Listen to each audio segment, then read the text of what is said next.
Bismillahirrahmanirrahim. Assalamualaikum warahmatullahi wabarakatuh. Selamat berjumpa kembali mahasiswa-mahasiswi Prodi Ekonomi Syariah FAI-UMY. Baik, pada kali ini saya akan membahas tentang kaitannya dengan pengembangan tema penelitian kinerja keuangan perbankan.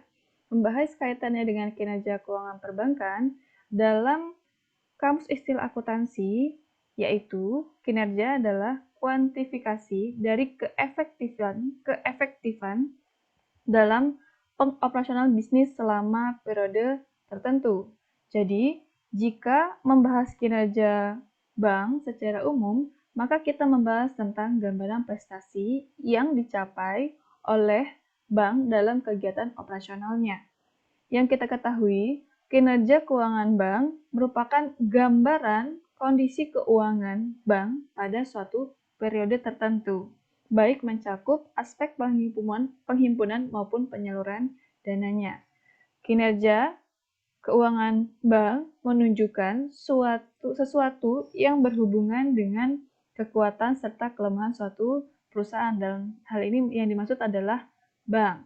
Kekuatan tersebut dipahami agar dapat dimanfaatkan dan kelemahan tersebut juga pun harus diketahui agar dapat dilakukan langkah-langkah perbaikan dengan kebijakan strategi perusahaan ke depannya.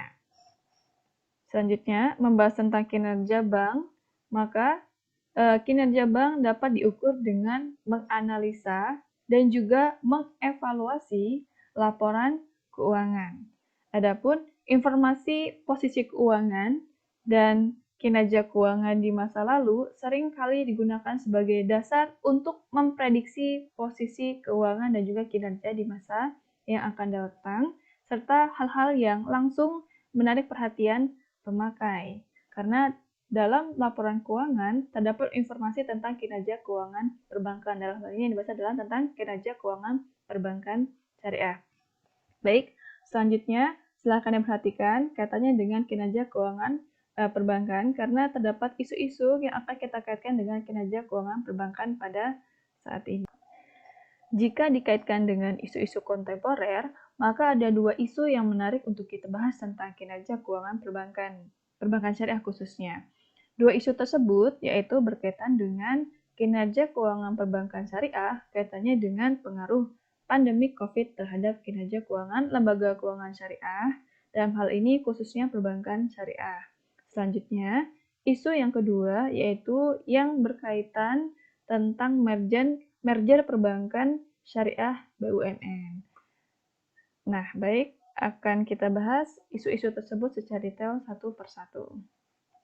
Yang pertama kaitannya dengan pengaruh COVID-19 terhadap kinerja keuangan syariah, dalam hal ini LKS, khususnya kinerja keuangan perbankan.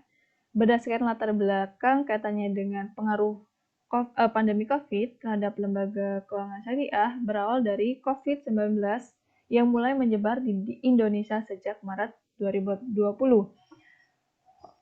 Hal tersebut menyebabkan beberapa daerah melakukan PSBB yang mana PSBB dilakukan pada April 2020 sehingga mempengaruhi berbagai sektor termasuk lembaga keuangan syariah, terkhusus sektor perbankan. Usaha nasabah yang terdampak pandemi COVID, berdasarkan data, terdapat usaha nasabah yang tidak menghasilkan penjualan atau dalam hal ini yaitu tidak menghasilkan pendapatan, namun biaya operasional terus berjalan atau kaitannya dengan biaya operasional masih terus diperlukan untuk kaitannya dengan kegiatan operasional usaha nasabah tersebut. Pengamatan di lapangan, masih ada nasabah yang masih bisa bertahan usahanya sampai dengan 3 bulan dengan mengandalkan tabungannya atau kaitannya dengan cadangan likuiditasnya untuk membiayai operasional termasuk gaji karyawan. Adapun mayoritas nasabah kesulitan melakukan pembayaran angsuran ini bagi nasabah usaha yang memiliki angsuran dan juga nasabah pada umumnya memiliki angsuran di lembaga keuangan syariah maupun perbankan, sehingga lembaga keuangan syariah khususnya perbankan syariah dalam hal ini sektor perbankan melakukan 3R, yaitu salah satu solusi yang digunakan kaitannya dengan proses nasabah dalam membayar kewajiban angsuran, yaitu dengan melakukan restructuring, reconditioning, dan juga rescheduling untuk menyelamatkan pembiayaan. Hal tersebut berkaitan dengan Surat Edaran OJK nomor 11 kaitannya dengan pembayaran angsuran atau restructuring yang diatur berkaitan dengan nasabah yang terkena dampak pandemi COVID-19.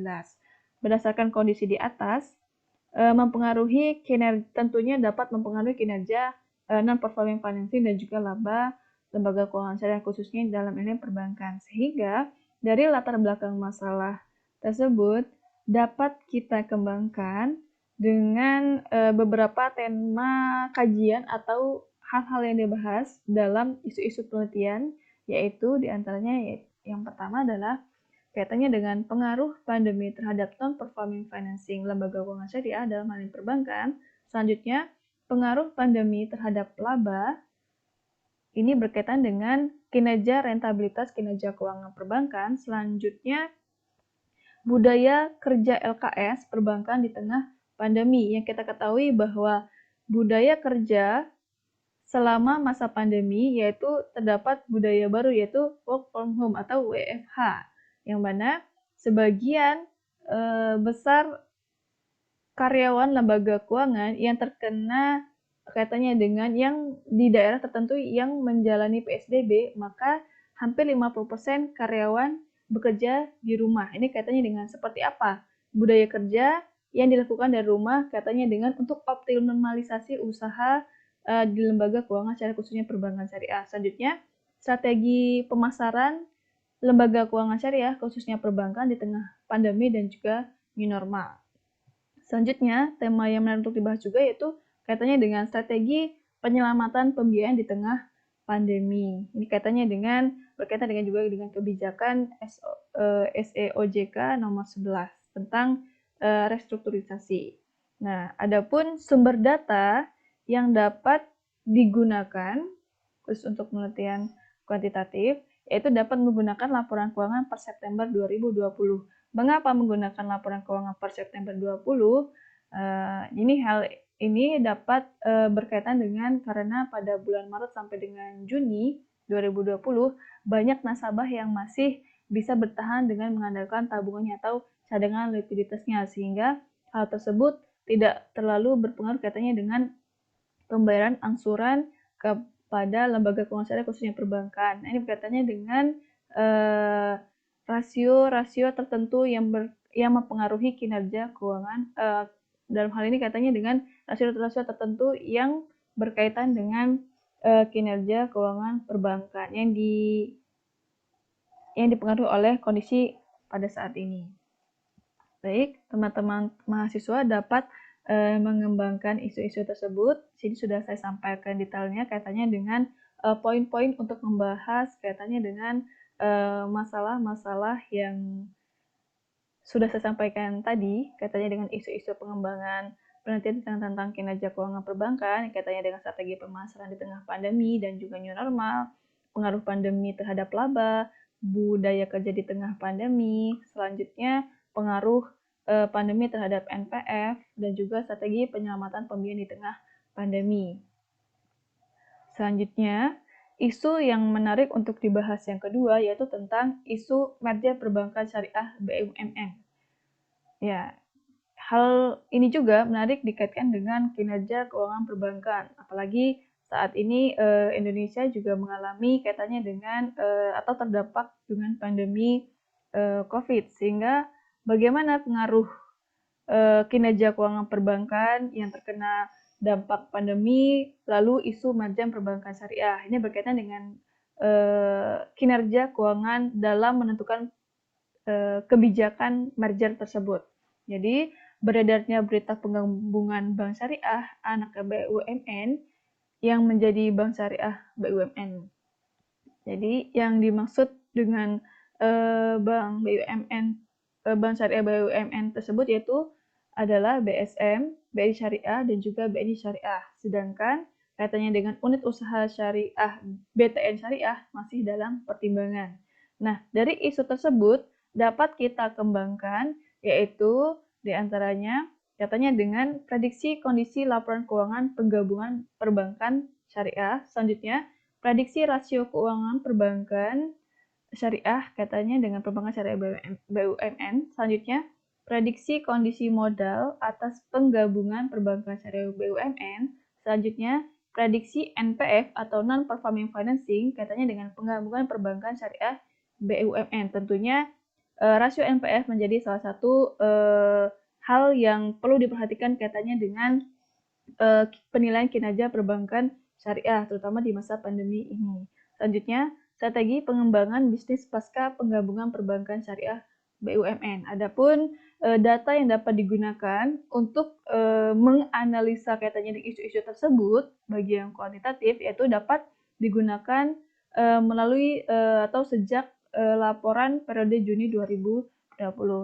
Baik, di sini ada beberapa poin yang dibahas kaitannya dengan pengembangan tema-tema yang saya sampaikan, yaitu diantaranya yang pertama adalah prediksi kondisi laporan keuangan penggabungan perbankan syariah. Jadi kaitannya dengan prediksi keuangan laporan keuangan penggabungan perbankan syariah, katanya dalam hal ini adalah tentunya dalam penggabungan perbankan syariah BUMN ini memerlukan kajian yang sangat serius, terutama dalam hal performance keuangannya atau kinerja keuangan perbankan.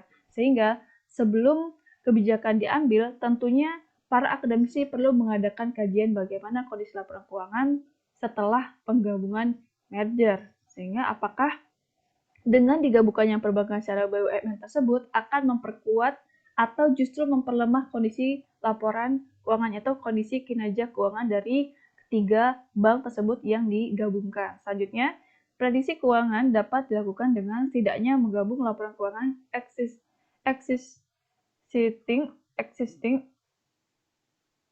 BRI Syariah, BSM, dan BNI Syariah. Selanjutnya, prediksi rasio keuangan pengembangan perbankan syariah BUMN. Nah, ini berkaitan dengan rasio keuangan yang merupakan salah satu indikator untuk mengukur kinerja keuangan perbankan. Bagaimana kondisi kinerja keuangan suatu perusahaan termasuk perbankan.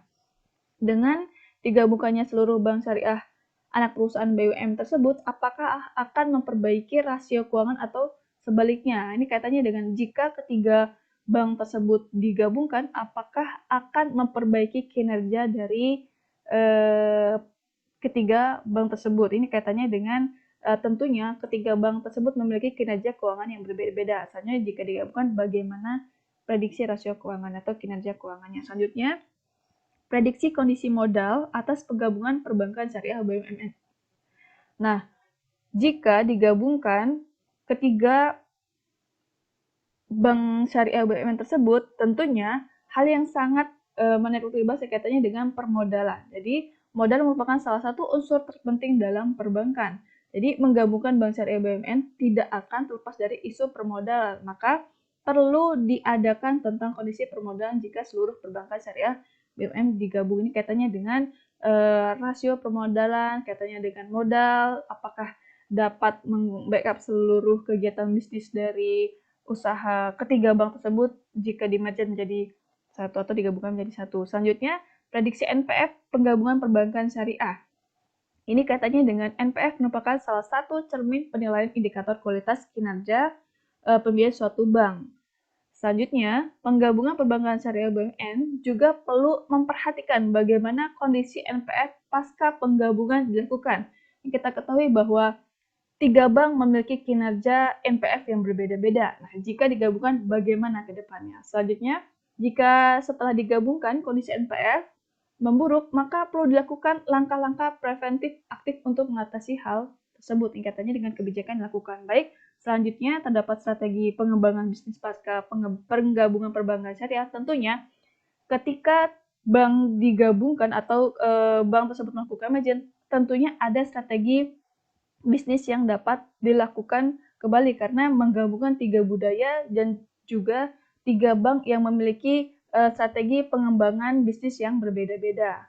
Selanjutnya, adapun regulasi penilaian dari kinerja keuangan perbankan syariah dapat kita lihat atau dapat kita gunakan sebagai patokannya, yaitu dengan POJK nomor 8 tahun 2014 yang berkaitan dengan penilaian tingkat kesehatan bank syariah dan juga SOJK nomor 10 tahun 2014. Baik, terima kasih. Semoga bermanfaat dan menginspirasi. Assalamualaikum warahmatullahi wabarakatuh.